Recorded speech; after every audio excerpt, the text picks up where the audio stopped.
ஓம் சுக்லாம்பரதரம் விஷ்ணும் சசிவர்ணம் சதுர்புஜம் சன்னவதனம் தியாயேத் சர்வவிக்னோபசாந்தயே யா தேவி ஸ்தூயதே நித்யம் விபுதைர்வேதபாரகைः सा मे वसतु जिह्वाग्रे ब्रह्मरूपा सरस्वती निधये सर्वविद्यानां विषजे भवरोगिणां गुरवे सर्वलोकानां दक्षिणामूर्तये नमः.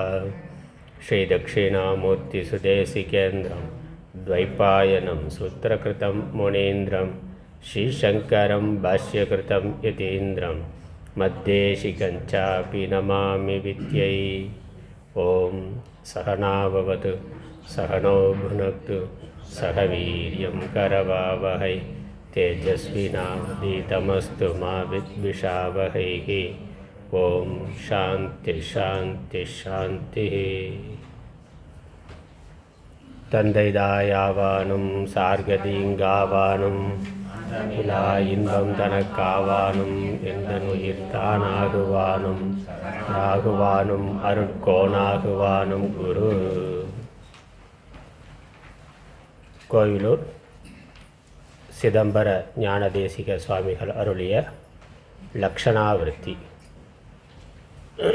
பிரம்ம நாமங்கள் ஒன்றொன்றுக்குமான பொருளை சுருக்கமாக விவரித்து வருகின்றார்.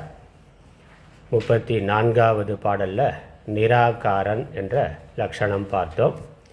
ஆகாரம் என்றால் ரூபம், நிராகாரம் என்றால் ரூபம் இல்லாதது, வடிவம் உருவம் இல்லாதது, சர்வ வியாபகமாக இருக்கிறதுனால அதற்கு ரூபம் இல்லை. சாஸ்திரம் அதை தெளிவாக சொல்லுகின்றதுன்னு சாஸ்திர பிரமாணத்தை காமிச்சார். அதுக்கப்புறம் யுக்தி பிரமாணத்தையும் காமிச்சார். இந்த சிதாபாசனுக்கு உருவம் இல்லை என்கிற பொழுது சித்துக்கு எப்படி உருவம் இருக்கும்? உடம்பில் நமக்கு நான் என்ற எண்ணம் இருக்கின்றது, அது சிதாபாசனுடையது, அகங்காரம். இந்த உடம்புக்கு ஏதாவது சேதம் வந்தால், கை கால்கள் வெட்டப்படுகின்ற பொழுது, பாதிக்கப்படுகின்ற பொழுது உடம்புக்கு குறைவு வருகின்றது. உள்ளே இருக்கக்கூடிய சிதாபாசன் நான்கிறதுல ஏதாவது மாற்றம் இருக்கா? இல்லையே. இந்த என்னுடைய உடம்புல ஒரு குறை, கை போய்விட்டது, இல்லை கண்ணு தெரியலை, வயசாகிடுச்சு, கண்ணு தெரியல, காது கேட்கலைன்னா அது உடலின் குறையாக அறியப்படுகிறது ஒழிய சிதாபாசனான நான் குறைந்து போய்விட்டேன்னு நினைக்கிறது இல்லை. எனக்கு இந்த குறை இருக்கின்றது, எனக்குன்னா என்னுடைய உடலுக்கு இந்த குறை இருக்கிறதுன்னா அறியப்படுகின்றது. இப்போ சிதாபாசனுக்கே உடலின் குறைகள் வருவது இல்லை. ஆகவே உடலினுடைய ரூபத்தில் சிதாபாசன் இல்லை. ரூபம்னா வடிவம். அந்த உடல் எந்த வடிவத்து உடம்பா இந்த ஜீவன் அகங்காரம் நான் நினைத்தாலும் உண்மையிலேயே அது உடம்போட வடிவத்தில் இல்லை. உடம்புக்கு குறை வந்தாலும் நான் குறைந்து விட்டேன்னு நினைக்கிறது இல்லை. அந்த அகங்காரத்தோட உடம்பை பயன்படுத்தி கொண்டு இருக்கின்றோம். ஆகவே சிதாபாசனுக்கு ஆகாரம் என்பது இல்லை என்கிற பொழுது அதற்கும் ஆதாரமாக சர்வ வியாபகமாக இருக்கின்ற சித்துக்கு எப்படி ஆகாரம், வடிவம் வரும், உருவம் வரும் என்பதுதான். ஆகவே நான் ஆத்மா, ஆத்மா நிராகாரம். அடுத்த பாடல் நித்திய முக்தன். ஏற்கனவே முக்தன் அப்படின்னு ஒரு லட்சணம் வந்தது. இந்த இடத்துல நித்திய முக்தன் என்றும், அடுத்த பாடலில் பார்த்தா அனாதி முக்தன் என்றும் லட்சணம் சொல்கிறார். மற்ற மதங்களில் இருக்கக்கூடிய கருத்தை வைத்துக்கொண்டு அதை ஒப்பிட்டு வேறுபடுத்தி விளக்கம் கொடுக்கின்றார். இதில் முக்தி என்பது மதத்துக்கு மதம் மாறுபடுது. அதனால் அது கொஞ்சம் கூடுதலாக மற்ற மதங்களில் எப்படி சொல்லப்படுது, உண்மை எப்படி இருக்கிறது, சாஸ்திரம் வேதாந்தம் என்ன சொல்லுகின்றதுங்கிறத தெளிவுபடுத்துறதுக்காக இந்த லட்சணம் நித்திய முக்தன்.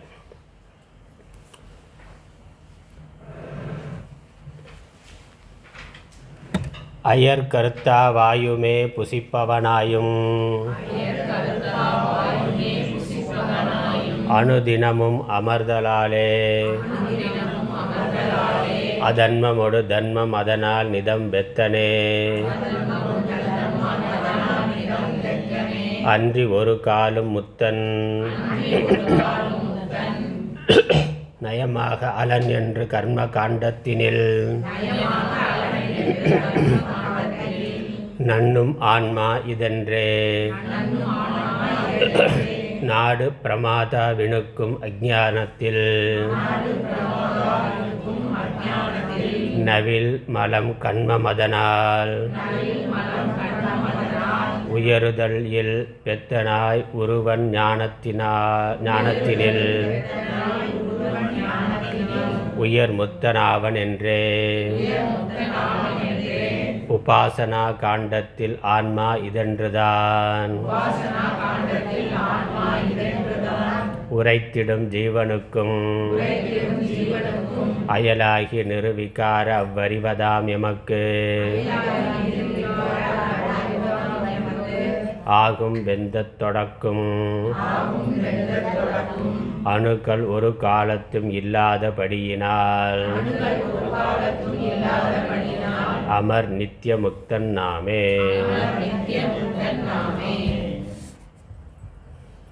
அயர் கருத்தாவாயுமே புசிப்பவனாயும் அனுதினமும் அமர்தலாலே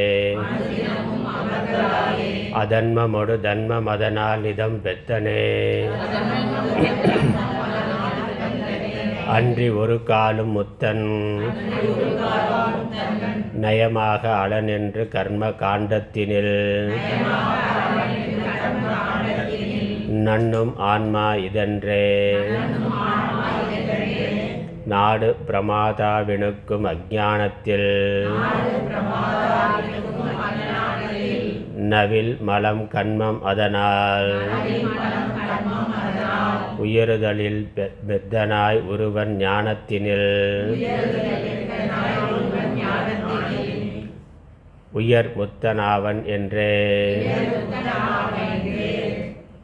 உபாசனா காண்டத்தில் ஆன்மா இதென்றுதான் உரைத்திடும் ஜீவனுக்கும் அயலாகி நிர்விகார அவ்வறிவதாம் எமக்கு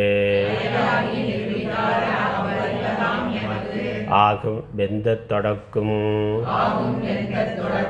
அணுகள் ஒரு காலத்தும் இல்லாதபடியினால் அமர் நித்திய முத்தன் நாமே.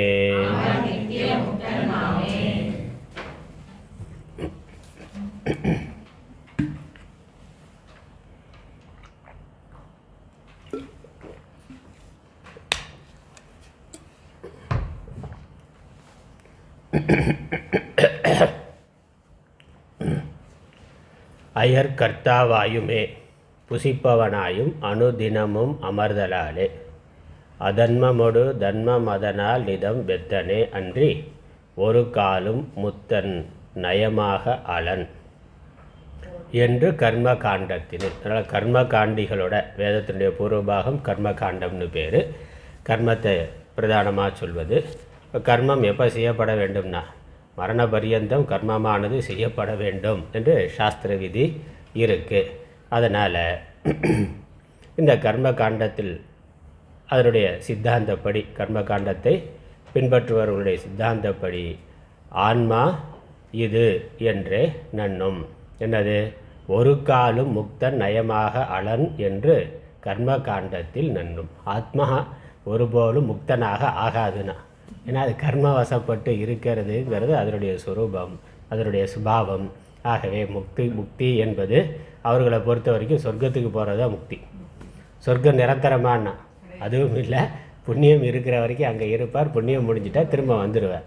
அவர் என்ன பண்ணணும்? திரும்ப கர்மாவை பண்ணி புண்ணியம் பண்ணி திரும்ப சொர்க்கத்துக்கு போகணும்.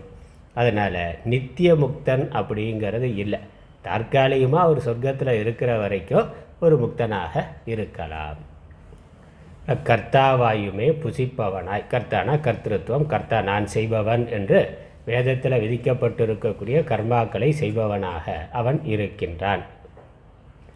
பிறகு புசிப்பவனாயும் அதனுடைய கர்ம பலனை அனுபவிப்பவனாகும். போக்தாங்கிறது கர்த்தா, போக்தாங்கிறது அவனுக்கு விதிக்கப்பட்டிருக்கின்றது. அவன் கர்மாவை செய்து தான் ஆகணும். கர்மா செய்தால் கர்ம பலன் வரும்.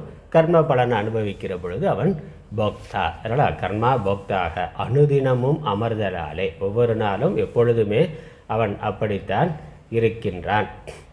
அதன்மமோடு தர்மம் அதனால், அனுதினமும் அதன்மமோடு தர்மம் அதனால் அமர்தலாலே நிதம் பெத்தனே அப்படி அன்வயம் பண்ணிக்கலாம்.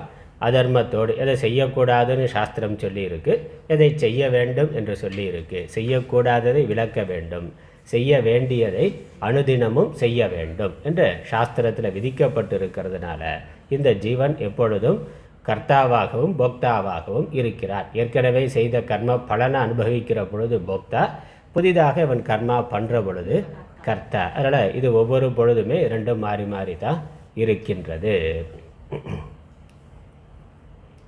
நிதம் பெத்தனே, அதனால் எப்பொழுதும் அவன் பெத்தன். பெத்தன்னா பத்தன், சம்சாரத்தில் பந்தப்பட்டு இருப்பவன். இந்த கர்ம பலன், கர்மத்துக்கும் கர்ம பலனாலையும் கட்டப்பட்டு இருப்பவன். அதான் பெத்தன்னா பத்தன் அர்த்தம், பந்தத்தை உடையவன்.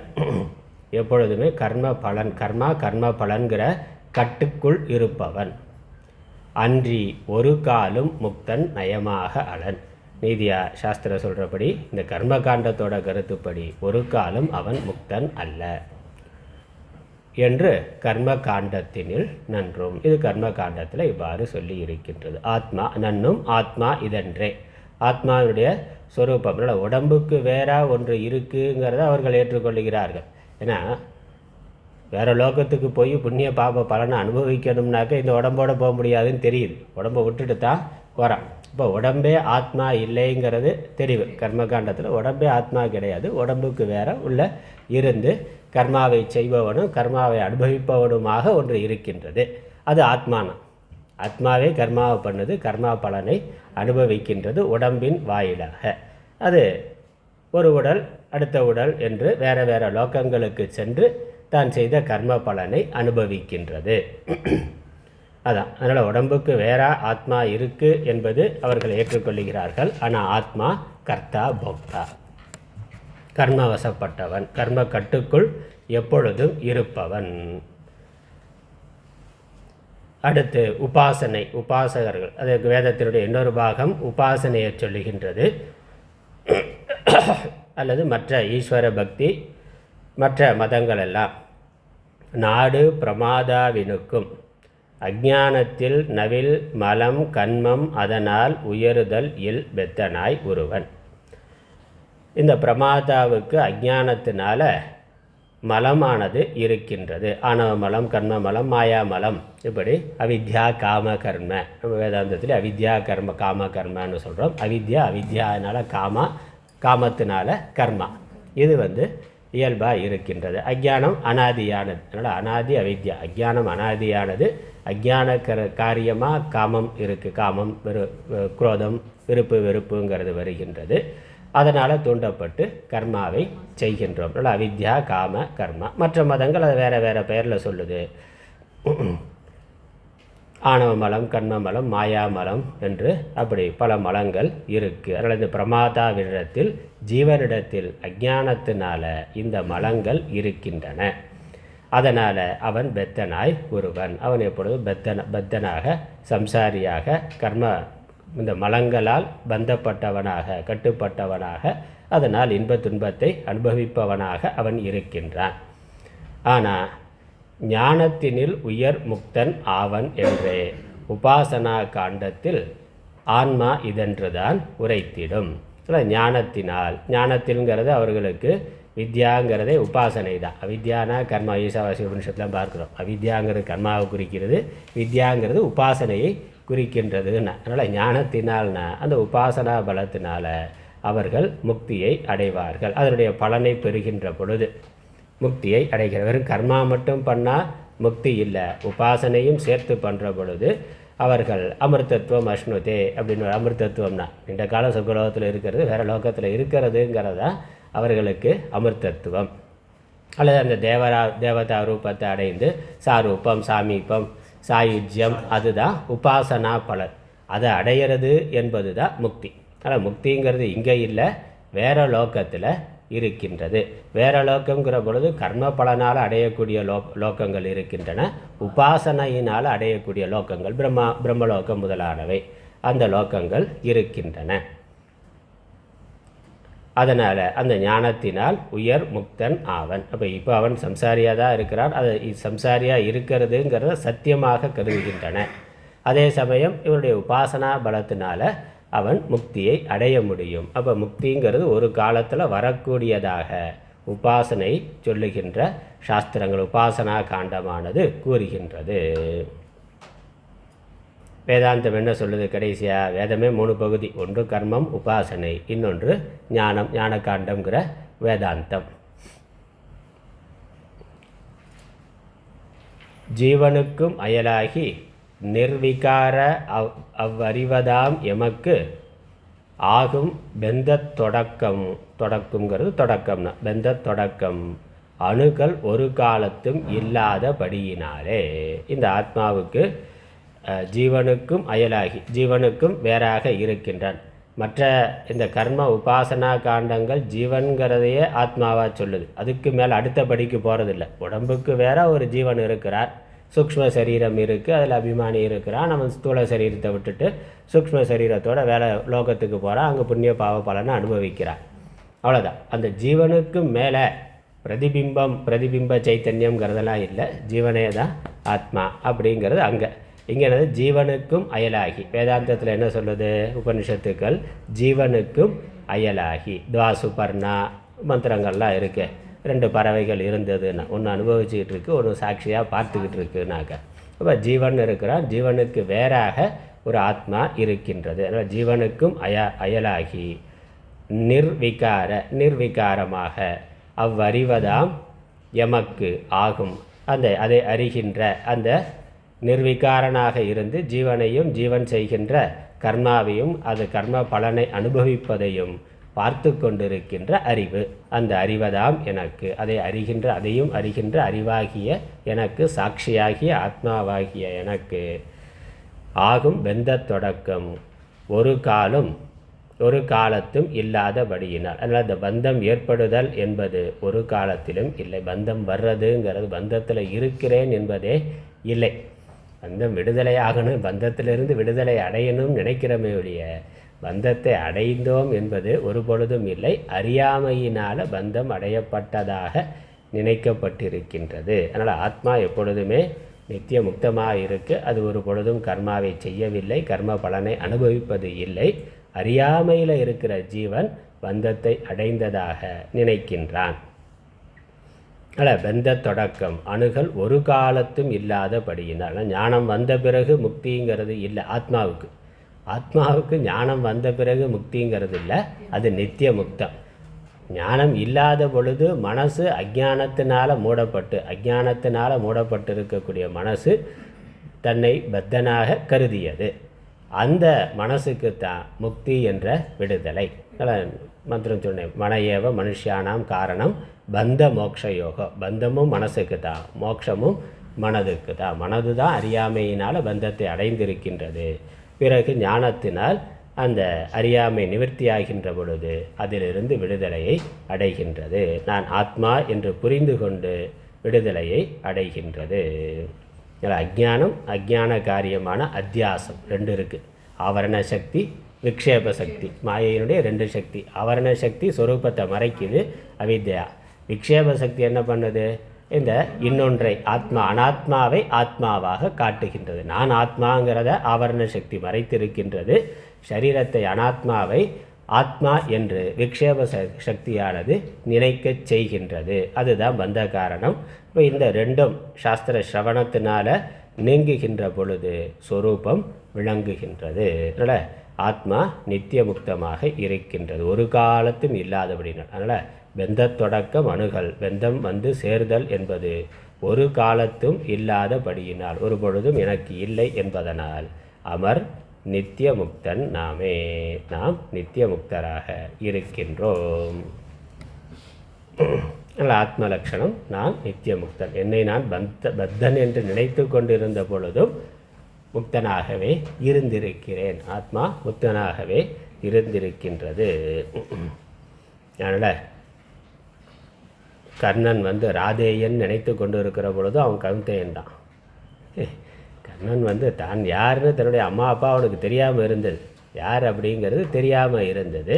அதனால் எடுத்து வளர்த்த தாய் தந்தையரை தன்னுடைய தாய் தந்தையராக நினைத்தான். அவன் நினைத்திருக்கிற பொழுதும் உண்மை வேறு தானே. உண்மை மறையலை, அவனுக்கு உண்மை தெரியாமல் இருந்தது, அவ்வளோதான்.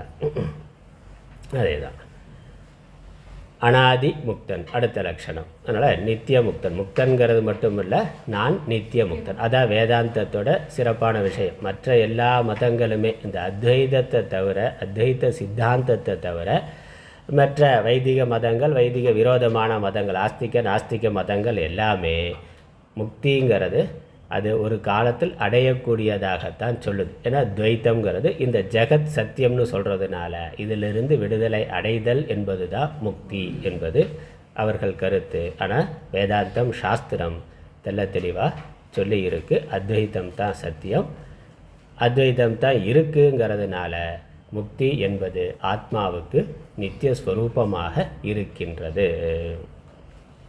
அதனால் அனாதி முக்தன், நித்திய முக்தன் மட்டுமல்ல, அனாதி முக்தன், ஆதி இல்லாமல் இருக்கின்றது. ஒரு காலத்தில் முக்தி அடைகிறேங்கிறது இல்லை, எப்பொழுதுமே முக்தி இருக்கின்றது. 36வது பாடல். ஆமயர்வில் மூவர் முதல் தேவர் சாலோக ஆதி எனக் கற்பிதமாய் அழியும் முக்திக்கு ஏமமுறப் புறம்பாக சித்தித்தென்றும் எள்ளளவும் கிரகிக்க விடக்கூடாததாய் தோமரு சச்சித் சுகமே வடிவாம் தம்மை ஸ்ருதியினால் உணர்கின்றது அநாதிமுக்தி. ஆமதனால் ஏழைந்தின் மேலாம் நாமே அநாதிமுத்தன் என அகத்தில் அறிய வேண்டும். ஆமயர்வில் மூவர் முதல் தேவர் சாலோக ஆதி என கற்பிதமாய் அழியும் முக்திக்கு ஏமமுறப் புறம்பாகச் சித்தித்தென்றும் எள்ளளவும் கிரகிக்க விடக்கூடாததாய்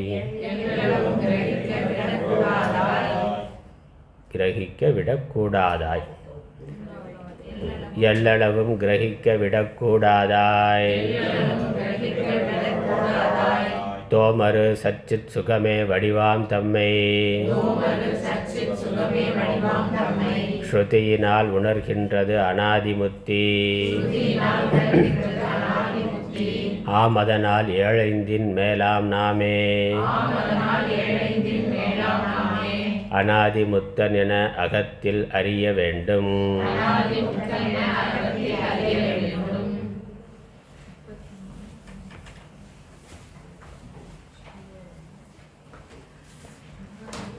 ஆம் அயர்வில் மூவர் முதல் தேவர், மூவர் முதலான தேவர்கள். மூவர் யார்? பிரம்மா விஷ்ணு சிவன் முதலான தேவர்கள்.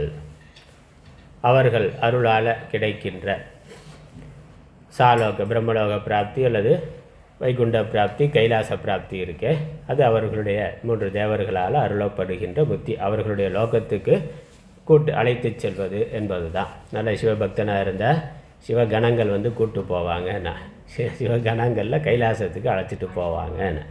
அவர் விஷ்ணு வைஷ்ணவராக இருந்தாக்க பெருமாள் அழைச்சிட்டு போவார். பெருமாளோ அல்லது விஷ்ணு கணங்கள் அவர்கள் அழைத்துட்டு செல்வார்கள், எங்கள் வைகுண்டத்துக்கு அழைச்சிட்டு போவாங்க. அந்த வைகுண்டத்தில் பெர்மனண்ட் விசா கிடைச்சா அதான் சாலோக முக்தினா. அங்கேயே திரும்பி புண்ணியம் இருந்தால் போயிட்டு வந்துடுவார். ஆனால் மிகுந்த புண்ணியம் இருந்து பராபக்தி எல்லாம் இருக்கே, அவர்கள் அதற்கு சொல்லக்கூடிய சாதனங்கள் பராபக்தி, பரிபூர்ண சரணாகதி. அதனால் அவர்களுக்கு அங்கே வைகுண்டத்தில் பெர்மனண்ட் விசா. சாலோக ஆதி எனும் கற்பிதமாயினா சாலோக முக்தி. சாலோகம் முதலான, இப்போ சாலோகம் இருக்குது, அதுலேயும் இன்னும் புண்ணியம் பண்ணியிருந்தாக்கா சாமீபம் இருக்குது, அதுக்கப்புறம் சாரூபம் இருக்குது, அதுக்கப்புறம் சாயுஜ்யம்னா. சாலோகம் அவர் இருக்கக்கூடிய லோகத்துக்கு போகிறதுன்னா அந்த லோகத்தில் ஏதோ ஒரு மூலையில் இருப்பார், ஆனால் அங்கே இருக்கிறதே அவருக்கு ஒரு ஆனந்தம் தான். அதற்கப்புறம் சாமீபம்னா கொஞ்சம் பக்கத்தில் அவருடைய அரண்மனையில் ஹெட் குவார்ட்டர்ஸில் அவருக்கு வேலை கிடைக்கும், அங்கே இருப்பார். அவர் அணுக்கத்தொண்டனா பக்கத்துலேயே இருப்பார்னா அது சாரூபம். இன்னும் சாமீபம் பக்கத்தில் சமீபமாக இருக்கிறதுன்னு. அதுக்கப்புறம் இன்னும் நல்ல பக்தி இன்னும் சரணாகதி எல்லாம் இருந்தால், பராபக்தி இருந்தால், சாரூபம்னா அவரை மாதிரி அவர் அளவுக்கு அதே மாதிரி அவர் ஆயிட மாட்டார், அவர் இருக்கார், அதே மாதிரி இவரும் இருப்பார்னா. இன்னொரு விஷ்ணு மாதிரி ருத்ரர் மாதிரியே 11 ருத்ரர் 12 ஆதித்யர்னு சொல்கிற மாதிரி இவரும் அதே ரூபத்தில் அங்கே இருப்பார். அப்படி அந்த ரூபத்தை எடுத்துக்கொண்டு அந்த உபாசனையினுடைய பலன் அதெல்லாம் சொல்லியிருக்கு. பக்தியினுடைய பலன், உபாசனையுடைய பலன், அந்த தேவதா ரூபமானது கிடைக்கும். அந்த தேவதையை போல அவர் இருப்பார். ஆனாலும் இந்த படைத்தல் காத்தல் அழித்தல்ங்கிற சக்தியெல்லாம் கிடைக்காது, அது அவருக்கு மட்டும்தான் இருக்கிறது. அந்த மாதிரி ரூபத்தில் அவர்கள் இருப்பார்கள், அவ்வளோதான். இங்கே நம்ம வேஷம் போட்டுக்கிற மாதிரி அந்த ரூபத்தில் அவர்கள் இருப்பார்கள். அதுக்கப்புறம் அவரை சாயுஜ்யம்னா அவரோட 2 கலந்து விடுவார்கள். ரொம்ப பக்தி இருந்து இன்னும் இருந்தால், அதற்கு அடுத்த உயர்ந்த நிலையில் இருந்தால் சாயுஜ்ய முக்தியானது கிடைக்கின்றது. அங்கேயே அவர் இருக்கிறார், அவருக்குள்ளே ஒரு அங்கமாக கலந்து விடுவார், அவ்வளோதான். அப்படி இது கற்பிதமாய், அதனால் சாலோக ஆதியன கற்பிதமாய் அழியும் முக்திக்கு ஏமமுற புறம்பாக. ஏமம்னா இன்பம், ஏமாப்பு உடைத்து அப்படின்லாம் சொல்லியிருக்கல, சிறப்பு மேன்மை உயர்வு இன்பம்னு அர்த்தம். இதெல்லாம் அதனால் சாலோக்கம் முதலான முக்திகள் அழியக்கூடிய முக்தி, அது கற்பிதமாக இருக்கிறது, அழியக்கூடிய முக்தியாக இருக்கின்றது. ஏமமுறை இன்பமுறை, இன்பமே வடிவாக இருக்கின்ற. புறம்பாக, அந்த அழியக்கூடிய முக்திக்கு புறம்பாக. சித்தித்து என்றும் எல்லளவும், இது அடையப்பட்டது, சித்தித்தது, இது வரைக்கும் இல்லை, இப்போ வந்து விட்டதுன்னு. இந்த முக்தி ஒருவர் இல்லாமல் இருந்தார், இப்போ தான் சாலோக்கம் அந்த லோகத்துக்கு போயிருக்காருன்னா. அப்போ இது வரைக்கும் அடையப்படாமல் இருந்து இப்பொழுது அடையப்பட்டதாக சித்தித்தது என்றும், எல்லளவும் கிரகிக்கக்கூடாததாய் விடக்கூடாததாய் சேர்த்துக்கொள்ளணும். கிரகிக்கிறதுனா எடுத்துக்கொள்வது, விடுறதுன்னு. நமக்கு புறத்தில் இருக்கக்கூடிய விஷயங்களை நம்மள்கிட்ட இல்லாமல் இருக்குது, நம்ம அதை அடைகிறோம், அது கிரகிக்கிறது. எது விஷயமாக இருக்கிறது, உபனிஷத்தில் வருது, சாந்தோக்கிய உபனிஷத்தில் வருது, எது விஷயமாக இருக்கின்றதோ, கிரகிக்கக்கூடியதாக இருக்கின்றதோ, அது அல்பம் மர்த்தியம், அது அல்பமானது. எது விஷயமாக இருக்கிறதோ அதுக்குன்னு ஒரு வரையறை இருக்குது. அப்புறம் அழியக்கூடிய தன்மை உடையதாக மர்த்தியமாக இருக்கின்றது. அல்பம் மர்த்தியம் துக்கம் 3 இருக்குது. விஷயத்துக்கு இருக்கக்கூடியது, அடையக்கூடியதாக எது இருக்கோ அது அல்பமானதுன்னா அதற்குன்னு ஒரு வரையறைங்கிறது இருக்குது. அதை விட பெரிய பொருள் இருக்குது. அடையக்கூடிய ஒரு பதவினா அதுக்கு மேலே பெரிய பதவின்னு இருக்குது. இல்லை அடையக்கூடிய ஒரு பொருள்னா அதற்கு மேலே இருக்குது. அதனால் அது அல்பமானது. அதுக்கப்புறம் அதற்குன்னு மர்த்தியம் அழியும் தன்மை இருக்கின்றது. அது நிரந்தரமாக அப்படியே இருக்காது, காலத்தினால அழிந்து போய்விடும். அதுக்கப்புறம் அது இருக்கிற பொழுது துக்கமாக இருக்கும்னா, அது துக்க கலப்போடு தான் இருக்குது விஷயமாக இருக்கிற பொழுது. ஏன்னா விஷயம் அநேகம் இருக்குது. ஒரு விஷயமே எல்லா விதத்துலேயும் திருப்தி அவர்களுக்கு தந்து விடுமானா தராது. அந்த விஷயத்தில் அவருக்கு பணம் நிறையா இருந்தால் பண விஷயத்தில் திருப்தி இருக்கலாம். அல்லது மற்ற விஷயங்கள், குழந்தை இல்லாமல் இருக்கலாம், மற்ற இதெல்லாம் இருக்குது. சக்கரவர்த்தியாக இருந்தார், குழந்தை, அவருக்கு ஒரே ஒரு பிரச்சனைனா, நம்ம புராண கதையில் பார்த்தாக்கா தசரதை தொடங்கி எல்லாம் இருக்குது, ஒன்று புத்திர பாக்கியம் மட்டும் இல்லைன்னா. அப்போ எல்லாமே புத்திர பாக்கியம் இருக்குது, அப்படியே ஒரு ஆள் இருக்கான், புத்திர பாக்கியம் இருக்குது ஆனால் சரியாக இல்லைன்னா அது பிரச்சனை இல்லை. புத்திரன் நிறைய குசேலர்னா, புத்திரன் நிறையா இருக்குது ஆனால் அதுக்கு சாப்பாடு கொடுக்கறதுக்கு வழி இல்லைன்னா. ஒன்று இருந்தால் ஒன்று இருக்காதுங்கிறதான் உலகத்தினுடைய தன்மை. அதனால் துக்க ஸ்வரூபம்னா, அதனால் எதில் இருக்கோ அதில் நமக்கு திருப்தி இருக்கிறத விட இல்லாத விஷயங்களை குறித்து தான் துக்கம் அதிகமாக இருக்கும். அதனால் நம்ம இருக்கிறத பெருசாக நினைக்க மாட்டோம். எது போச்சோ எது இல்லையோ, ஐயோ இது இல்லையே நம்மள்கிட்ட இல்லையே அப்படிங்கிற அந்த எண்ணம் தான் இயல்பாக இருக்கும். அதனால் அது துக்கம்னா. அதனால் கிரகிக்கக்கூடியதெல்லாம் இப்படி இருக்கின்றது. இந்த ஆத்மா கிரகிக்கக்கூடியதாக இருக்கின்றதான்னா ஆத்மா நித்திய சித்தமாக இருக்குது. அதனால் ஆத்மா அடையப்படக்கூடியதாக நான் என்னை அடைய வேண்டும் அப்படின்னு சொல்ல முடியுமான்னு? நான் புறத்தில் இருக்க எதையாவது அடைய முயற்சி பண்ணலாம். என்னை நானே அடைதல் என்பது சாத்தியம் இல்லை. ஆகவே அது கிரகிக்கத்தக்கதாக இந்த ஆத்மாவானது இல்லை. அதுக்கப்புறம் விடத்தக்கதான சில இது போனால் நிம்மதிங்கிறோம், சிலது சிலது வந்து அடைந்தால் வந்து சேர்ந்தால் நிம்மதி, இருந்து குடைச்சல் கொடுத்துட்டே இருந்தாக்கா விவாகரத்து பண்ணிட்டா பிரச்சனை முடிஞ்சது அப்படின்னு நினைக்கிறேன். அது மனைவியாக இருக்கலாம், அல்லது உடம்பாகவே இருக்கலாம், நம்முடைய உடம்பாகவே இருக்கலாம், இல்லை கணவனாக இருக்கலாம், இல்லை குழந்தைகளாக இருக்கலாம், பெற்றோர் ஏதோ ஒன்று அது போனால் நிம்மதி அப்படின்னு நினைக்கிறோம். இப்படி ஆத்மாவை விட்டுற முடியுமானா விடவும் முடியாது. ஆத்மாவை விட முடியாது. சரீரத்தை வேணால் விடலாமல் வெளியே ஆத்மாவை விட விடுபவனுடைய சொரூபமாக இருக்கிறது அது. அதனால் ஆத்மா விடக்கூடியதும் அல்ல, ஆத்மா கிரகிக்கக்கூடியது அடையக்கூடியதும் அல்ல, ஆத்மா விடக்கூடியதும் அல்ல. அப்போ எப்பொழுதும் அது நித்திய சித்தமாக இருக்கின்றது. அல்ல தோமரு சச்சித் சுகமே வடிவாம் தம்மை, சச்சு சுகமாக இருக்கின்ற அப்படி கிரகிக்கக்கூடிய கூடாததாய் விடக்கூடாததாய் ஏமமுறை இன்பம் உடையதாக சித்தித்தது என்றும் எல்லளவும் இதை இனிமேல் அடையப்பட வேண்டியது என்று கிரகிக்கக்கூடியதாகவோ அல்லது இதெல்லாம் விட்டுட்டா நிம்மதி என்றோ இல்லாமல் ஆத்மா சொரூபமாக இருக்கின்றது. ஆனால் சச்சித் சுகமே வடிவாக, சச்சிதானந்தமே வடிவாக தம்மை ஸ்ருதியினால் உணர்த்துகின்றது. நம்முடைய யதார்த்த சொரூபம் எது என்று ஸ்ருதியானது உணர்த்துகின்றது. அதனால் இப்படிப்பட்ட தன்னுடைய சொரூபத்தை ஸ்ருதி வேத வாக்கியத்தினால வேதாந்த சாஸ்திர விசாரத்தினால ஒருவன் அறிந்து கொள்ளுகிறான். அப்படி அனாதி முக்தினா இந்த ஆகவே அப்படி அனாதியாக இருக்கின்ற ஆத்மாவை அறிந்து கொள்வது தான் முக்தி. ஆத்மா போய் அடையப்பட வேண்டியதில்லை, அது அனாதியாக இருக்கின்றது, சொரூபமாக இருக்கின்றது, கிரகிக்கப்படத்தக்கதாகவோ விடத்தக்கதாகவோ இல்லை. அப்படி நான் இருக்கின்றேன் என்று புரிந்து கொள்வதுதான் முக்தி, அனாதி முக்தி. அதனால் 7 மேலாம் 7 35 அனாத்ம தத்துவம், 36 தத்துவத்தில் 35 தத்துவம் மித்யா. ஆகவே அது விடத்தக்கது.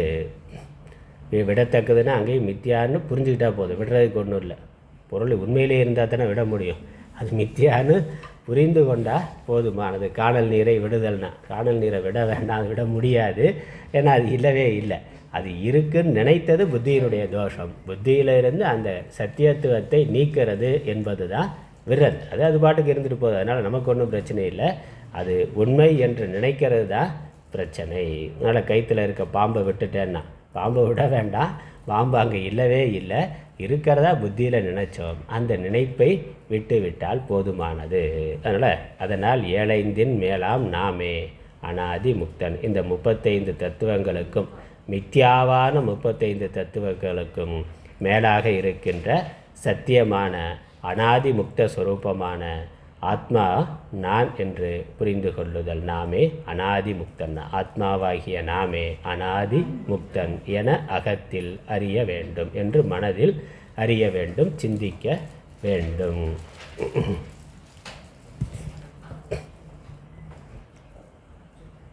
அதனால் மனதிற்கு விடுதலைன்னு முன்னாடி பார்த்தோம். மனதிற்கு விடுதலைங்கிறத விட மனதிலிருந்து விடுதலை, இதை நான் அடையணுங்கிற எண்ணத்தில் இருந்து விடுதலைன்னா, மனதிலிருந்து விடுதலை அடையிறது தான் முக்தி. மனதிற்கு விடுதலை கொடுக்கணும்னா மனது அது மித்தியாவே, அதுக்கு ஏன் விடுதலை கொடுக்கணும்? அது பந்தத்தில் இருக்குங்கிறதும் கற்பனை, அது இருக்குங்கிறதே கற்பனை. மனதுன்னு ஒன்று இருக்குங்கிறதே கற்பனை. அதனால் மனதுக்கு முக்திங்கிறது வேண்டியது இல்லை. மனது நான் மனதிலிருந்து விடுபடுதல் என்பது தான் முக்தி. நான் அனாதி முக்தன் என்று அகத்தில், அது எங்கே நினைக்கிறதுனா அதையும் மனசில் தான் நினைக்கணும். மனசில் தான் நான் அனாதி முக்தன், ஆத்மா அனாதி முக்த ஸ்வரூபம் என்று மனதில் நினைத்து மனதில் புரிந்து கொள்வதன் மூலம் அதை தொடர்ந்து சிந்திப்பதன் மூலம் மனது நான் என்ற எண்ணத்திலிருந்து விடுதலை அடைய வேண்டும். அவர் விடுதலை அடையிறதுக்கு இந்த தியானம், இந்த சிந்தனையானது நமக்கு உதவும். அனாதி முக்தன் என அகத்தில் அறிய வேண்டும். அதுக்கப்புறம் அடுத்த லட்சணம் அச்சுதன். நழுவல் சுதம் நழுவாது அச்சுதம் அதாகும். நாடும் ஒரு 100 ஆண்டின் மேலிராமல் நழுவுகின்ற தூள உடல் பிரளயத்தில் நழுவு லிங்க உடல் பூத ஞானம் தன்னில் நழுவு அவித்தை மாயை பரஞ்சீவனாக நவிழும் ஐயழுக்கு அயலாய் சுகச்சித்தத்தாய்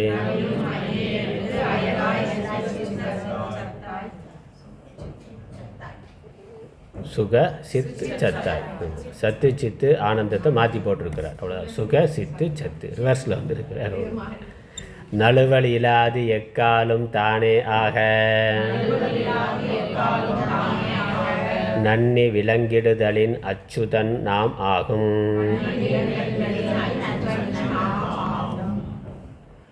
நழுவல் சுதம் நழுவாது அச்சுதம் அதாகும்.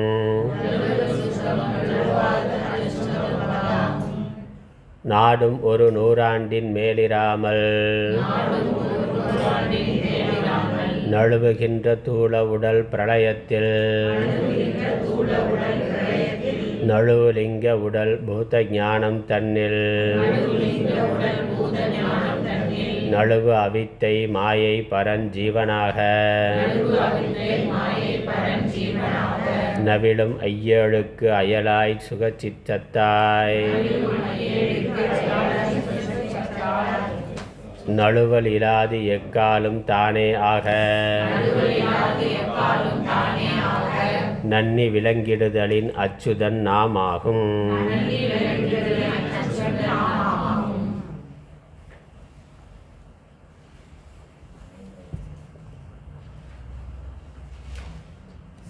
சுதம் அப்படின்னா அழிய தன் நிலையிலிருந்து நழுவுதல், கீழே செல்லுதல், நழுவுதல். அச்சுதம்னாக்கா நழுவுதல் இல்லாதது, தன்னுடைய சொரூபத்திலிருந்து கீழிறங்குதல் இல்லாதது. அவரே விளக்கம் கொடுக்கிறார். நழுவல் சுதம், நழுவுதல் என்பது சுதம். சுதம்ங்கிற வார்த்தைக்கு நழுவுதல் என்று பெயர். தன் நிலையிலிருந்து நழுவுதல், கீழிறங்குதல் என்பது. பழம் நல்லா பழுத்திருக்கு, அப்புறம் என்ன ஆகுதுன்னா கொஞ்சம் கொஞ்சமாக அது போயிடுது. கொஞ்சம் கொஞ்சமாக அதனுடைய தன்மைகள் எல்லாம் மாறி அது அழுகி கெட்டுப்போக ஆரம்பிக்கின்றது. அப்போ அதனுடைய ஆரோக்கியமான நிலையிலிருந்து அழியும் நிலைக்கு படிப்படியாக போகின்றது. அப்படி மாறுபடக்கூடிய தன்மை, கீழிறங்கி செல்லுகின்ற தன்மைக்கு சுதம்னு பேர். அச்சுதம்னா அந்த நழுவுதல் இல்லாதது அப்படின்னா சொரூபத்தில் எப்பொழுதும் நிலைத்த தன்மை உடையது, மாறுபாடு இல்லாதது. கீழிறங்குதல் என்பது இல்லாதது, அதுக்கு அச்சுதம்னு பேர். இந்த சரீரம் முதலானவை எப்படி இருக்குது? நாடும் ஒரு நூறாண்டின் மேல் இராமல் நழுவுகின்ற ஸ்தூல உடல். இந்த ஸ்தூல உடலானது ஒரு 100 வருஷத்துக்கு மேலே, அதிகபட்சம் 100 வருஷம்னா 100 வருஷத்துக்கு மேலே இருக்கிறது. இல்லை, 100 வருஷமே பெரிய சாதனையாக இருக்குது. இப்போ 60, 50, 60, 70ன்னா ஆவரேஜாக 64, 65 வயசு தான் சொல்கிறான் இந்தியாவில் ஆவரேஜாக. அதுக்கு முன்னாடியே போயிடுறான், அது வேறு. ஆனால் சாதாரணமாக இருந்தால் ஒரு பூர்ண ஆயுள்னா 100 வருடம், 100 வருடம் இல்லை 116, 120 வருடம். சாதாரணமாக 100 வருடங்கிறது சாஸ்திரம் சொல்லுகின்ற கணக்கு. மனித சரீரத்துக்கு 100 ஆண்டுகள்ங்கிறது இயல்பான ஒன்று. அதனால் வேறு எந்த பிரச்சனையும் இல்லாமல் இருந்தால் அதனால் 100 வருடம் இருக்க முடியும். வேறு பிரச்சனை இருக்குமா இருக்காதாங்கிறது நமக்கு தெரியாது. எதுவும் இல்லாமல் இருந்தால், விதி இருந்தால் இந்த அது விதி முழுசாக இருந்தாக்க 100 வருஷத்துக்கு அவர் இருப்பார். இல்லை 100 வருஷம் வாழ்கிறதுக்கு என்ன பண்ணணும்னா கேட்டால், அதுக்கு என்ன பண்ணுறதுன்னா 99 வருஷத்துக்கு உயிரோடு இருக்கணும். 100 ஆண்டு வாழ்கிறதுக்கு 99 வருஷத்துக்கு சாகாமல் இருந்தால் 100 ஆண்டு வாழலாம். அவ்வளோதான் நமக்கு முடிஞ்சது, அது நம்ம கையில் இல்லை. சரி, அதனால் 100 ஆண்டின் மேல் இராமல் நழுவுகின்ற இந்த ஸ்தூல சரீரம் அதுக்கப்புறம் நழுவி படிப்படியாக கொஞ்சம் கொஞ்சமாக நழுவ ஆரம்பித்து, இங்கே 40க்கு மேலேயே கொஞ்சம் கொஞ்சமாக நழுவ ஆரம்பித்து கடைசியில் மொத்தமாக அது போய் விடுகிறது. அதனால் ஸ்தூல உடலோட தர்மம் அவ்வளவு. அப்புறம் பிரளயத்தில் நழுவுகின்ற லிங்க உடல். இந்த சூக்ஷ்ம சரீரம் என்ன ஆகுது? பிரளய காலத்தில் அது அவ்யக்தத்தில் ஒடுங்கி விடுகின்றது. அது அழிஞ்சு போகிறதில்ல, திரும்ப வரும். ஆனால் அவ்யக்தத்தில் அது ஒடுங்கி விடுகின்றது பிரளய காலத்தில். அதனால் பிரளயத்தில் நழுவு லிங்க உடல். லிங்க உடல்ங்கிறது சூக்ஷ்ம சரீரத்துக்கு இன்னொரு பேர் லிங்க உடல். பூத ஞானம் தன்னில் நழுவு அவித்தை மாயை பரன் ஜீவ ஆக நழுவும் ஐயேழுக்கு அயலாய். இந்த ஞானம் வர்ற பொழுது காரண சரீரம் இருக்கே, அவித்யா இருக்கே காரண சரீரம், அது எப்போ போகுதுன்னா பூத்த ஞானம் தன்னில் இந்த தோன்றி இருக்கக்கூடிய இந்த ஆத்மா அனாத்ம விவேகம் வருகின்ற பொழுது காரண சரீரமான அவித்தையானது நழுவுகின்றது. நழுவு அவித்தைங்கிறது அவித்யா காரண சரீரம், அது ஞானம் வருகின்ற பொழுது அழிந்து போய் விடுகின்றது. அதனால் அதுவும் அழியக்கூடியது. மாயை பரன் ஜீவன் ஆக, மாயை மாயா பிரதிபிம்ப சைத்தன்யம் ஈஸ்வரன், அதுக்கப்புறம் ஜீவன் ஆக நழுவும் நவிலின்மா சொல்லப்படும் ஐயேழுக்கு, ஐயேழு 35 தத்துவங்களுக்கு அயலாய் 36வது தத்துவமாய் சுக சித் சத்தாய், சுகஸ்வரூபமாகவும் சித்ஸ்வரூபமாகவும் சத்ஸ்வரூபமாகவும் இருக்கின்ற, சச்சிதானந்தமாய் இருக்கின்ற, நழுவல் இல்லாது எப்பொழுதும் நழுவி போகாததாக இருக்கின்ற, எக்காலும் தானே ஆக, எக்காலும் நழுவல் இல்லாது எந்த காலத்திலும், இதெல்லாம் ஒரு காலத்தில் நழுவக்கூடியது, அவ்வளோதான். இந்த காலம் சிறியதாகவோ பெரியதாகவோ இருக்கலாம், ஆனால் கண்டிப்பாக அனைத்தும் இந்த 3 சரீரங்களும் ஸ்தூல சூக்ஷ்ம காரண சரீரங்கள் 3ம் காலத்தினால் அழிந்து போகக்கூடியது, நழுவி போகக்கூடியது, தன்னுடைய தன்மையிலிருந்து மாறுபடக்கூடியது. ஆனால் அப்படி எப்பொழுதும் நழுவி போதல் இல்லாமல் அழிந்து போதல் இல்லாமல் இருக்கின்ற தானே ஆக நன்னி விளங்கிடுதலின் ஆத்மா அச்சுதன் ஆகும். அச்சுதன் நாம் ஆகும், ஆத்மாவாகிய நாம் அச்சுதன் ஆகும். நாம் அழிவில்லாதவர்கள் ஆவர். உடம்புக்கு தான் அழிவு, ஆத்மாவிற்கு அழிவு என்பது இல்லை. தன் நிலையிலிருந்து மாறுதல் என்பதோ நழுவுதல் கீழ் இறங்குதல் என்பதோ அது இல்லை. அது எப்பொழுதுமே பூர்ணமாக இருக்கின்றது, எல்லா காலத்திலும் அப்படியே இருக்கின்றது. மற்றதெல்லாம் காலத்தில் தோன்றியது காலத்தில் அழியும். ஆத்மா காலத்தில் தோன்றியதல்ல, அது அனாதி, அதனால் தோற்றம் இல்லாதது, காலாதீதம், காலம் கடந்தது. ஆகவே அதற்கு அழிதல் என்பது காலத்தினால் இல்லை. காலத்துக்கே அழிவு உண்டு, காலமே ஒரு காலத்தில் தோன்றியது தான், அதனால் காலத்துக்கும் அழிவு உண்டு, அதற்கு அழிவென்பது இல்லை. அடுத்த லட்சணம் க்ஷேத்ரஜ்ஞன். க்ஷேத்ர மூல க்ஷேத்திரம்னா உடம்பு, பஞ்சபூதங்கள், அதுக்கு க்ஷேத்திரம்னு பேர். அழியக்கூடிய அனைத்துக்கும் க்ஷேத்திரம்னு பேர். அதை அறிகின்ற அறிவு க்ஷேத்ரஜ்ஞன். மூல அஜ்ஞான காரியமதாய் அமர்கின்ற 3 தனுவும் சேத்திரம் ஒன்னும் இதை அறிபவன் சேத்ரஜ்ஞன் ஆகுனே. மொழி அர்த்தம் அறியேன் எனல் சீலமில் பாவவுரு அஜ்ஞானம் இது பரம சித்தில் ஆரோப்பமாகி திகழ் அனாதி அது எனச் சொல்வதாம் நான் என சேத்திரம் தன்னில் உற்ற ஆலம்பம் இல் அறிவு அனாதியாய் உரு அத்தியாசமாம் பூர்வதேக ஆன்ம அனுபவமாம் பிராந்தி மேல் வருதேக ஆன்ம பிராந்தி கட்கும் மூலம் இது பிராந்தி மூல பிரமை அறிவின்மை மொழி சேத்திரம் அத்தியாசமும் மோகம் என நீக்கி அவ்வதிஷ்டானமாயறியும்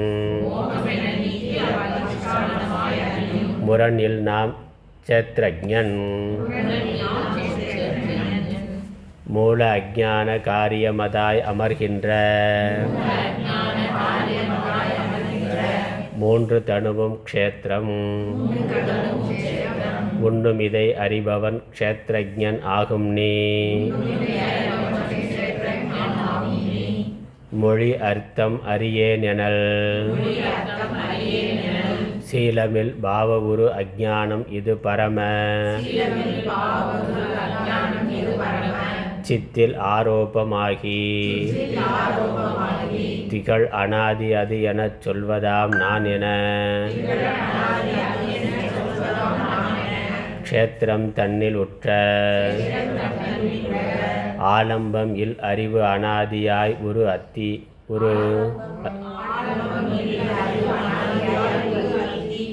விட்டுலாம். ஆலம்பம் இல் அறிவு அனாதியாய் ஒரு அத்தியாசமாம் பூர்வதேக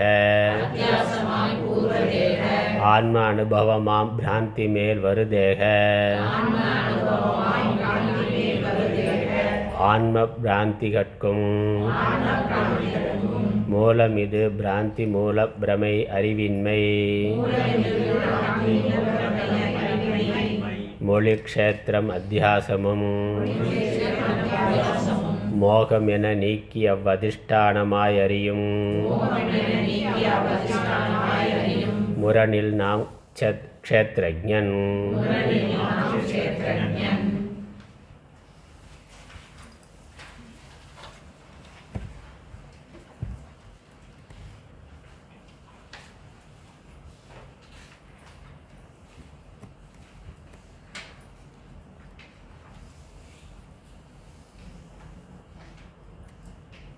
மூல அஜ்ஞான காரியமதாய் அமர்கின்ற மூன்று தனுவும் க்ஷேத்திரம்.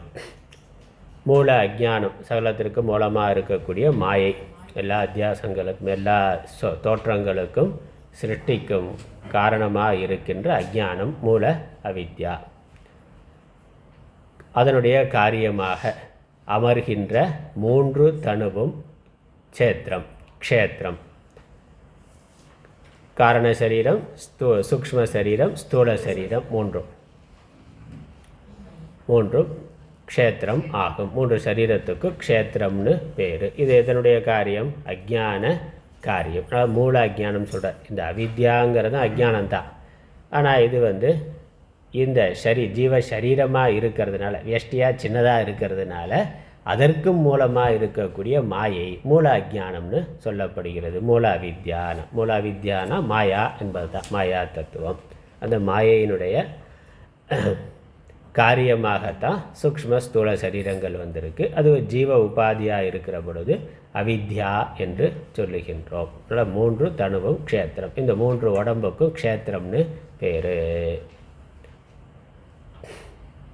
பகவத்கீதை க்ஷேத்திரஜ விபாக யோகம்னே பார்க்குறோம். 13வது அத்தியாயம் முழுக்க இதைத்தான் சொல்லுது. புண்ணிய பாப்பம் விளைகின்ற இடமாக இருக்கிறதுனால உடம்புக்கு க்ஷேத்திரம்னு பேர். புண்ணிய பாப்பம் க்ஷேத்திரம்னா என்னது? நிலம்னு அர்த்தம். இப்போ நிலத்தில் என்ன ஆகுது? செடி கொடிகள் தாவரங்கள் வளருகின்றன. அதில் நல்ல விதையும் வளருது, துன்பமும் வருது, களையும் வருது, கெடுதலை தருகின்ற இதுவும் வருது. ரெண்டும் கலந்து தான் வருது. அதே மாதிரி இந்த சரீரம் புண்ணிய பாப்பங்களுக்கு விளைநிலமாக, ஏற்கனவே செய்த புண்ணிய பாப்பங்கள் வெளிப்படுகின்ற இடமாக இருக்கிறதுனால க்ஷேத்திரம்னு பேர். அப்புறம் அழியக்கூடிய தன்மை உடையதுனால க்ஷேத்திரம்னு பேர் மூன்று சரீரத்துக்கும். உண்ணும் இதை அறிபவன் க்ஷேத்ரஜ்ஞன் ஆகும். இந்த க்ஷேத்திரத்தில் இருந்தேன்னா, க்ஷேத்திரம் ஜடமானது, மூன்று சரீரமுமே ஜடமானதாக இருக்குது. இதற்குள்ளே இருந்து இதை அறிபவனாக ஒரு அறிவானது இருக்கின்றது. எவன் ஒருவன் உள்ளே இருந்து இதை அறிகின்றானோ அவனுக்கு க்ஷேத்ரஜ்ஞன்னு பேர். க்ஷேத்திரத்தை அறிபவன் என்று பெயர். க்ஷேத்ரஜ்ஞன் சாப்பி மாம் வித்தி சர்வ க்ஷேத்ரேஷு பாரத அப்படின்னு சொல்கிறார். எல்லா க்ஷேத்திரங்களிலும் க்ஷேத்ரஜ்ஞனாக நானே இருக்கின்றேன்னு பகவான் சொல்கிறார். இப்போ உடம்புக்கு வேற ஒரு க்ஷேத்ரஜ்ஞன் இருக்கிறார். அந்த க்ஷேத்ரஜ்ஞன் பரபிரம்மே க்ஷேத்ரஜ்ஞன் ஆகும். உடம்பை அறிகின்றவன் அவனுக்கு க்ஷேத்ரஜ்ஞன்னு பேர். உரிமையாளர். அந்த உடம்பு நிலம் இருக்குன்னா, நிலம் சொந்தக்காரர் இருக்கிறாரு, நிலம் ஜடமானது, அது இருக்குன்னா அப்போ அதற்குன்னு ஒரு உரிமையாளர், அதை பயன்படுத்தி கொண்டிருப்பவர் இருக்கிறார். அது மாதிரி இந்த உடம்பு இருக்குன்னா உடம்பை அறிகின்ற ஒரு அறிவானது இருக்குது. அந்த அறிவுக்கு க்ஷேத்ரஜ்ஞன்னு பேர். உடம்பை பயன்படுத்தி கொண்டிருப்பவன், உடம்பை வைத்து கொண்டிருப்பவன் க்ஷேத்ரஜ்ஞன் ஆகும் நீ. மொழி அர்த்தம் அறியேன் எனல் சீலமில் பாவ ஒரு அஜ்ஞானம். இது இப்படி இருந்தாலும், க்ஷேத்திரம் க்ஷேத்ரஜ்ஞன் ரெண்டும் வேறு வேறாக இருந்தாலும் இந்த சொற்களுடைய பொருள், இதனுடைய விளக்கம், இந்த விசாரம், ஆத்மா அனாத்ம விவேகம், இதெல்லாம் எனக்கு தெரியவில்லைன்னு இருக்கிறது தான் அஜ்ஞானம். சீலம் இல் பாவ ஒரு அஜ்ஞானம் ஆகும். பாவ ஒரு அஜ்ஞானம். அறியாமையினால் இதை அறியாமல் இருக்கின்றான். இது பரமச்சித்தில் ஆரோப்பம் ஆகி, இந்த அஞ்ஞானமானது மேலான பரம்பொருளிடத்தில் ஆரோப்பம் ஆகி, கல்பிதமாக ஆகி, நான் ஜீவன்னு வருகின்ற பொழுது நான் இந்த உடம்பு இருக்குது, உடம்புக்குள்ளே உடம்பை அறிகின்ற அறிவானது இருக்கின்றது. ஆனால் அதை அறியாத அஞ்ஞானமானது, அதை மறைத்திருக்கின்ற அஞ்ஞானமானது ஆத்மா மேல் ஆரோப்பமாக இருக்கின்றது, கல்பிதமாக இருக்கின்றது. அந்த அஞ்ஞானம் எங்கே இருக்குன்னா ஆத்மாவில் இருக்குனாக்கா, ஆத்மா மேலே எப்படி இருக்குது? ஆத்மா அறிவு ஸ்வரூபங்கிறோம், ஆத்மா சித் ஸ்வரூபம், ஞானஸ்வரூபம். ஞானஸ்வரூபமாக இருக்கிறதுல அஞ்ஞானம் எப்படி இருக்க முடியும்?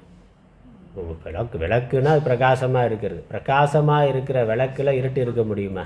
இருக்க முடியாது. எங்கே விளக்கு இருக்கோ அங்கே இருள் இருக்க முடியாது. எங்கே இருள் இருக்கோ அங்கே ஒளி இல்லைங்கிறது தான் அர்த்தம். ஆத்மா பிரகாசஸ்வரூபம், ஞானஸ்வரூபம்னா இந்த அஞ்ஞானம் எங்கே இருக்குன்னா ஆத்மா மேலே இருக்குன்னா ஆத்மா எப்படி பிரகாசஸ்வரூபமாக இருக்க முடியும்? இல்லை. அதனால் ஆத்மாவிடத்தில் அஞ்ஞானம்ங்கிறது ஆத்மாவை சார்ந்து இருக்கின்றது, ஆனால் ஆரோப்பமாக கல்பிதமாக இருக்கின்றது.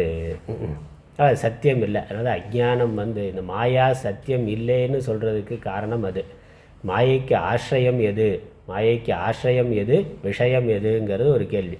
மாயை எதை ஆசிரியித்து இருக்கின்றது, எதை விஷயமாக கொண்டு இருக்கின்றது, மாயை எந்த இடத்துல இருக்குது, எதை மறைத்து இருக்கிறதுன்னு. மாயை ஒன்று மறைக்குது, எதை மறைக்குது, அப்புறம் அது எங்கே இருந்து எதை மறைக்குதுன்னா அது எங்கே இருக்கோ அதையே மறைக்குது. அதனால் ஆத்மாதான் மாயைக்கு ஆசிரியம், ஆத்மாதான் மாயைக்கு விஷயம். மாயை ஆத்மா மேலேயே உட்கார்ந்து ஆத்மாவையே மறைக்கின்றது. இந்த சூரிய வெப்பத்தினால் தோன்றுகின்ற மேகங்கள் சூரியனையே மறைப்பது போல. மேகம் இருக்குது, மேகம் மறைச்சிருக்குன்னா சூரியன் தெரியல. மேகம் எங்கேருந்து வந்து எப்படி உற்பத்தி ஆச்சுன்னா சூரியனால் உற்பத்தியான மேகம்தான் சூரியனை மறைத்திருக்கின்றது. அப்புறம் மேகம் சூரியனை மறைத்திருக்கின்ற பொழுது மேகம் சூரியனை மறைத்திருக்கிறதுன்னு காட்டுறது எது? அதுவும் சூரிய ஒளி தான். சூரிய ஒளி தான் மறைச்சிருக்கணும். சூரிய ரூபம் தெரியலையே ஒழிய மேகம்னு ஒன்று இருக்குது அப்படிங்கிறது சூரிய ஒளியினால் தானே தெரியுது. இப்போ சூரிய ஒளியினால் சூரியனிலிருந்து தோன்றிய மேகமானது சூரியனையே மறைத்திருக்கிறதுன்னு தெரிந்து கொள்ளுகிறோம். அது மாதிரி ஆத்மா மேலே ஆரோப்பமாக இருக்கக்கூடிய அஞ்ஞானம் அது ஆத்மாவையே மறைத்திருக்கின்றது. அதனால் சித்தில், இது பரமச்சித்தில் ஆரோப்பம். அதனால் அது சத்தியம் இல்லை, வாஸ்தவம் இல்லை, அது ஆரோப்பம், கல்பிதம் ஆகி திகழ் அனாதி அது என சொல்வதா. இது அனாதியாக இருக்கிறது. எப்போ இந்த கல்பிதம் வந்ததுன்னா நமக்கு தெரியாது. ஆகவே இது அனாதி. ஆத்மா அந்த அஜ்ஞானம் அனாதி அஜ்ஞானம், தொடக்கம் இல்லை, அது இருக்கின்றது என சொல்வதாம். நான் என க்ஷேத்திரம், இவ்வாறு சொல்லப்படுகின்ற நான் என க்ஷேத்திரம் தன்னில் உற்ற ஆலம்பம் இல் அறிவு அனாதியாய் ஒரு அத்தியாசமாம். இப்படி அனாதியாக இருக்கின்ற இந்த ஆத்மாவிடத்தில், அனாதியாக இருக்கின்ற ஆத்மாவிடத்தில் அனாதியாக இருக்கின்ற அஞ்ஞானமானது அதை மறைத்து, அதுவும் மறைத்திருக்கிறது அனாதி தான். ஏன்னா ரெண்டுமே அனாதினா மறைப்பும் அனாதியாக இருக்கின்றது. அப்படி மறைத்திருக்கின்ற அஞ்ஞானத்தினால் இந்த ஷரீரத்தை, அந்த அவித்யா மாயையினுடைய அஞ்ஞானத்தினுடைய கல்பிதமான ஷரீரத்தை, அதனுடைய விகாரமான ஷரீரத்தை க்ஷேத்திரம் நான் என்று நினைக்கிறதுனா. அதனால் அனாதி அது என சொல்வதாம்.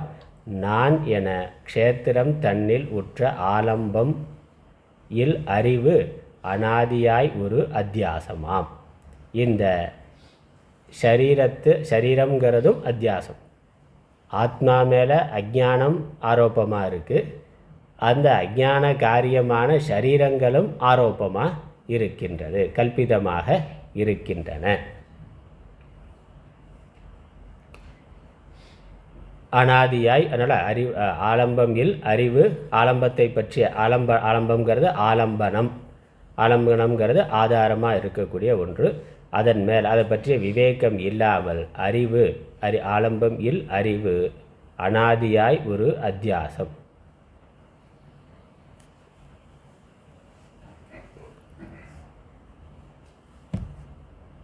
திகழ் அனாதி அது என சொல்வதாம். நான் என க்ஷேத்திரம் தன்னில் இந்த உடம்பிடத்தில் நான் என்று எண்ணுதல். உற்ற ஆலம்பனம் தன்னில் உற்ற ஆலம்பனம் இல் அறிவு அனாதியாய் ஒரு அத்தியாசமாம். இந்த க்ஷேத்திரத்தை நான் என்று நினைக்கின்ற அந்த அத்தியாசம், அந்த எண்ணம், அந்த அறிவு ஆலம்பம் இல் அறிவுனாக்க ஆதாரம் இல்லாத அறிவு. ஆலம்பனம் இல்லாத அறிவுனா ஆதாரம் இல்லாத, அது ஒரு அறிவுனா என்னது? பொய்யான அறிவு. உடம்பு நான் நினைக்கிற பொழுது அது சத்தியமாக தான் நினைக்கிறோம். உடம்பு நான்கிறது ஒரு எண்ணம். உடம்பை நான் நினைக்கிறது அது உண்மை இல்லை என்றாலும் உடம்பை நான் நினைத்திருக்கிற வரைக்கும் அது அறிவாக தான் இருக்குது. இப்போ கனவு உண்மை இல்லை என்றாலும் கனவுக்குள்ளே இருக்கிற வரைக்கும் உண்மையாக தானே இருக்குது, உண்மையாக தான் இருக்குது. அது மாதிரி உடம்பு நான் இல்லை நினைத்தாலும் அது ஒரு அறிவாக இருக்கின்றது. அதனால் ஆலம்பம் இல் அறிவுனா ஆதாரம் இல்லாத ஒரு அறிவு, தவறான அறிவு, பொய்யான அறிவு.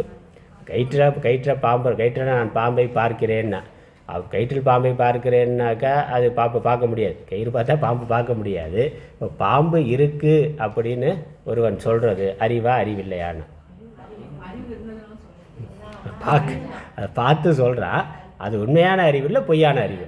ஆனால் அவனை பொறுத்த வரைக்கும் அது சத்தியம். அது உண்மை. பாம்புன்னு பார்த்து பயப்படுறான்னா அப்போ அந்த பாம்பை அவன் உண்மையிலேயே பார்க்கிறான். ஆனால் பாம்பு இருக்கிறது உண்மை இல்லை. அவன் பார்க்கறது உண்மை, ஆனால் அப்போ இருக்கிறதா அவன் நினைக்கிற பாம்பு உண்மையில் இல்லை. அப்போ அந்த நேரத்துக்கு அந்த அறியாமை, அது அறியாமைன்னு புரிந்து கொள்ளுகின்ற வரைக்கும் அந்த அறிவு அதனால் அது பொய்யான அறிவு, தவறான அறிவு. இது அறிவில்லைன்னு புரிந்து கொண்டால் அறியாமை, ஐயோ நம்ம தெரியாமல் பண்ணிட்டோமேன்னு நினைக்கிறோம். இப்போ தெரியாத வரைக்கும் அது தெரிஞ்சு பண்ணது தான். அதனால் அது அறிவு. அதனால் ஆலம்பம் இல் அறிவு. நான் என க்ஷேத்திரம் தன்னில் உற்ற ஆலம்பம் இல் அறிவு. இந்த உடம்பை நான் என்று நினைக்கின்ற ஆதாரம் இல்லாத அறிவு. ஆதாரம் இல்லாத அறிவு அனாதி.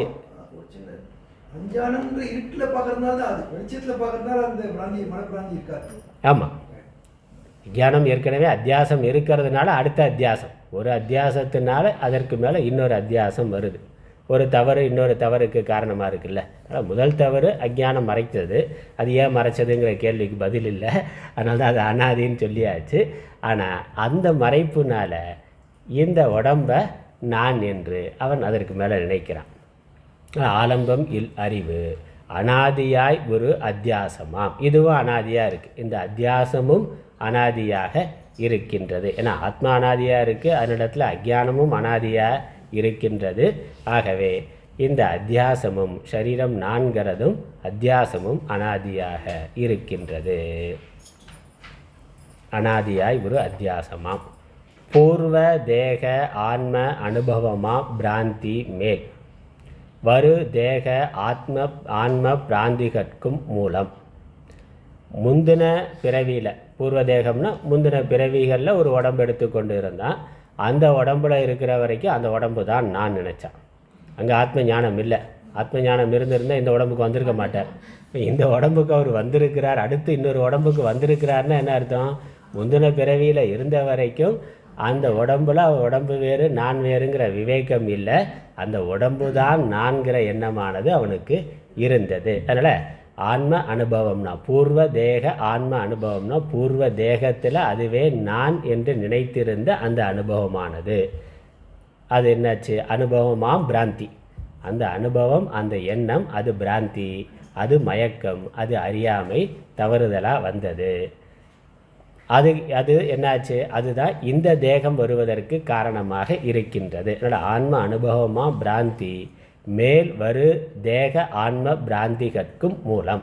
அடுத்து வருகின்ற சரீரம், அதன் மேலே நான் என்ற எண்ணம் ஏற்படுவதற்கு அது மூலமாக காரணமாக இருக்கின்றது. அதனால் ஒரு சரீரத்தில் இருந்த நான் என்ற எண்ணமானது அடுத்த சரீரம் வருவதற்கும் அந்த சரீரத்தில் நான் என்ற எண்ணம் ஏற்படுவதற்கும் காரணமாக இருக்கின்றது. ஒரு மயக்கத்தினால அடுத்த மயக்கம். ஆன்ம பிராந்திகற்கும் மூலம் இது பிராந்தி மூல பிரமை. இது பிராந்தி. மூல பிரம்மை அறிவின்மை மொழி க்ஷேத்திரம் அத்தியாசமும் மோகம் என நீக்கி அவ்வதிஷ்டானமாய் அறியும் முரண் இல் நாம் க்ஷேத்திரஜன். இப்படி மூல பிரமையில் தொடங்கி, பிரமைங்கிறது பிரமா மயக்கம், இது பிராந்தி. மூல பிரம்மை அறிவின்மை மொழி க்ஷேத்திரம் அத்தியாசம் மோகம் என நீக்கி, இவை எல்லாமே அந்த மூல பிரமைங்கிறது மூல அஜ்ஞானம். மூல அஜ்ஞானம், அப்புறம் அதை அறியாமை, அதனால் எனக்கு அனாத்ம விவேகம் இல்லை அப்படிங்கிற அந்த அத்தியாசம், மொழி க்ஷேத்திரம் அத்தியாசமும், இந்த க்ஷேத்திர அத்தியாசமும் மூல அஜ்ஞானத்தை பற்றி அறிவின்மை, அதுக்கப்புறம் அதன் மேலே அத்தியாசமாக வந்த க்ஷேத்திர அத்தியாசம், இது எல்லாமே மோகம் என நீக்கி, இதெல்லாமே மோகத்தினால மயக்கத்தினால வந்தது. ஆத்மா நான் சித் ஸ்வரூபமாக சைத்தன்ய ஸ்வரூபமாக இருக்கிறேன், என் மேலே இந்த அஜ்ஞானமானது கல்பிக்கப்பட்டிருக்கிறது, அந்த அஜ்ஞானத்தின் மேலே சரீரம் கல்பிக்கப்பட்டிருக்கின்றது. இந்த இரண்டுமே கல்பனை, அஜ்ஞானமும் அஜ்ஞான காரியமும் கல்பனை என்று மோகத்தினால் வந்தது என்று நீக்குதல். மோகம் என நீக்கி அதிஷ்டானமாய், இது அனைத்திற்கும் இந்த கல்பனைக்கெல்லாம் அதிஷ்டானமாய் இருக்கின்ற அதிஷ்டானமாய் அறியும் முரணில் அறிகின்ற மாறுபாடு இல்லாத முரண்படாத நாம் க்ஷேத்திரஜன், அதை அறிகின்ற அறிவாகிய நாம் க்ஷேத்திரஜன். அதனால் இப்போ கடலில் ஒரு நீளம் தெரியுது, கடலுக்கு நீளம் எங்கேருந்து வந்ததுன்னா வானத்தோட நீளம் அங்கே பிரதிபிம்பமாக இருக்குது. வானம் உண்மையிலேயே நீளமானதான்னா இல்லையே, வானத்துக்கு நீளம் சொரூபம் கிடையாது. அது சூரிய ஒளியினால் நீளமாக இருக்கிற மாதிரி தெரியுது. அந்த சூரிய ஒளியில் அந்த காற்று மேகங்களில் அது பட்டு நிறப்பிரிகை ஏற்பட்டு அது நீளம்ங்கிறது தெரிகிறது. நீல நிறத்துக்கு தான் அதிக அலை நீளம் இருக்கிறதுனால நமக்கு நீளம் தெரியுது. உண்மையிலே அந்த வானம் நீளமாக இல்லை, அதுவும் ஒரு தோற்றம்தான். இப்போ வானத்தோட நீளமே ஒரு கல்பனை, அது ஒரு அத்தியாசம், வாஸ்தவமாக கிடையாது. அந்த கல்பனையான அந்த நீளமானது அது கடல் மேலே நீளமாக தெரிகின்றது, அந்த நீளம் தெரிகின்றது. இல்லை, கடலில் இருக்க நீளமும் உண்மை இல்லை, அதற்கு காரணமான வானத்தோட நீளமும் உண்மை இல்லை. அந்த மாதிரி இந்த அஜ்ஞானமே அத்தியாசம், அஜ்ஞான காரியமான சரீரங்களும் அத்தியாசம். இப்போ ரெண்டுமே அத்தியாசம்னு புரிந்து கொள்ளுகின்ற அறிவு அது க்ஷேத்திரஜன், அதுவே நான் என்று சிந்திக்க வேண்டும், அறிய வேண்டும். சரி, தொடர்ந்து அடுத்த வகுப்பில் பார்க்கலாம். ஓம் ஈஸ்வரோ குருராத்மேதி மூர்த்தி பேத விபாகினே வியமவத்யாப்ததேகாய தட்சிணாமூர்த்தயே நமः. ஓம் பூர்ணமத பூர்ணமிதம் பூர்ணாத் பூர்ணமுதச்யதே பூர்ணஸ்ய பூர்ணமாதாய பூர்ணமேவாவசிஷ்யதே. ஓம் சாந்தி சாந்தி சாந்தி. ஹரி ஓம்.